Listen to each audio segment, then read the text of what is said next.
আজকে শনিবার, মা শীতলার পুজোর দিন।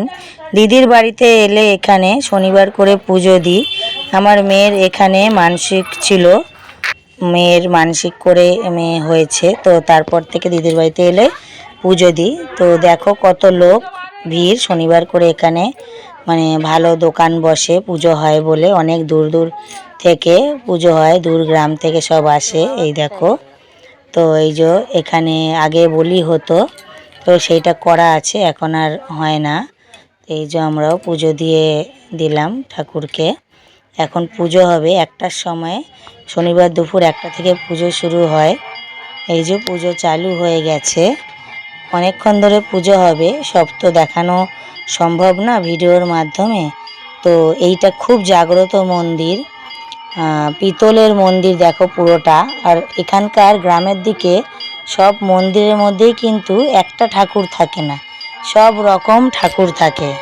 শুধু মা শীতলার মন্দির মানে যে মা শীতলা ঠাকুরই থাকবে তা নয়, এখানে ব্রহ্মা, বিষ্ণু, মহেশ্বর, মা কালী, আরও নানা রকম সব দেবদেবী, প্রায় সব রকম দেবদেবী এখানকার গ্রামের মন্দিরে সব থাকে। তো বসে বসে এখন পুজো মানে হচ্ছে, বসে আছি।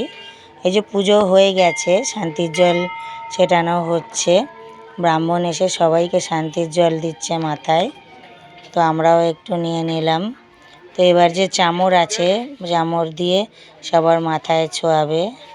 দেখো কি সুন্দর, সবার মাথায় যতজন আছে সবার মাথায় এক এক করে কিন্তু ব্রাহ্মণ এসে বেরিয়ে দিচ্ছে। তো এই যে চরণামৃত দিয়ে দিল, এই যে চরণামৃত দিচ্ছে, আমরা সবাই নিয়ে নিলাম অল্প অল্প করে।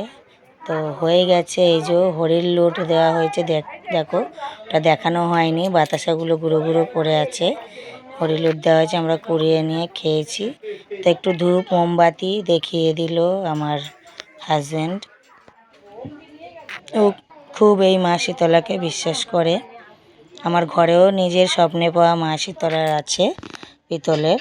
তো এই দেখো মায়ের মূর্তিটা খুব সুন্দর, খুব জাগ্রত আর কি। এটা স্বপ্নে পাওয়া আদেশে মূর্তিটা প্রতিষ্ঠা করা, মানে অনেক আগে একটা রাজা স্বপ্ন দেখেছিল, তার এতেই প্রতিষ্ঠা করা মূর্তিটা।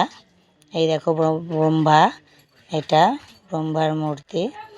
এই দেখো জগন্নাথ, সব দেবদেবী কিন্তু আছে এই মন্দিরে।